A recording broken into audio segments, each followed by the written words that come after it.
محکمہ public health engineering کی نااہلی غیر فعالیت کی وجہ سے گزشتہ 3 سالوں سے بھاگناڑی تحصیل کو صاف پانی نہ مل سکا، لیکن بے انتظامیہ کے کان پر جوں تک نہیں رینگتی۔ دور جدید میں بھی بھاگناڑی کی عوام صاف پانی کے حصول کے لیے پریشان ہے۔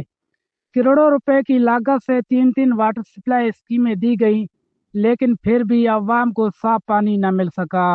اسکیموں کا نظام مکمل طور پر مفلوج ہو چکا ہے۔ پانی ذخیرہ کرنے والے ٹینک خشک اور خستہ حالی کا شکار ہے۔ باغ کے مکینوں کے لیے پانی کا واحد ذریعہ ایک کچا تالاب ہے، جنہیں کا انحصار بارشوں پر ہے۔ پر محکمہ پبلک ہیلتھ بھاگ کی عوام بالخصوص تحصیل بھاگ کو پانی دینے میں مکمل طور پر ناکام نظر آ رہا ہے۔ یہ بھاگ کی عوام کو اس وقت تک 1 لیٹر پانی بھی اس پائپ لائنوں سے یہاں کے محکمہ پبلک ہیلتھ کے جو اعلیٰ حکام ہیں وہ پانی دینے میں ناکام نظر آ رہے ہیں۔ ہمیں عوام حکومت سے مطالبہ کر رہی ہے کہ فوری طور پر نوٹس لیا جائے اور نااہل افسران کے خلاف فوری کارروائی کی جائے۔ باغ تحصیل میں صاف پانی کی فراہمی کو یقینی بنایا جائے۔ کیمرہ ٹیم کے ساتھ راحت حمزہ، ویش نیوز، باغ۔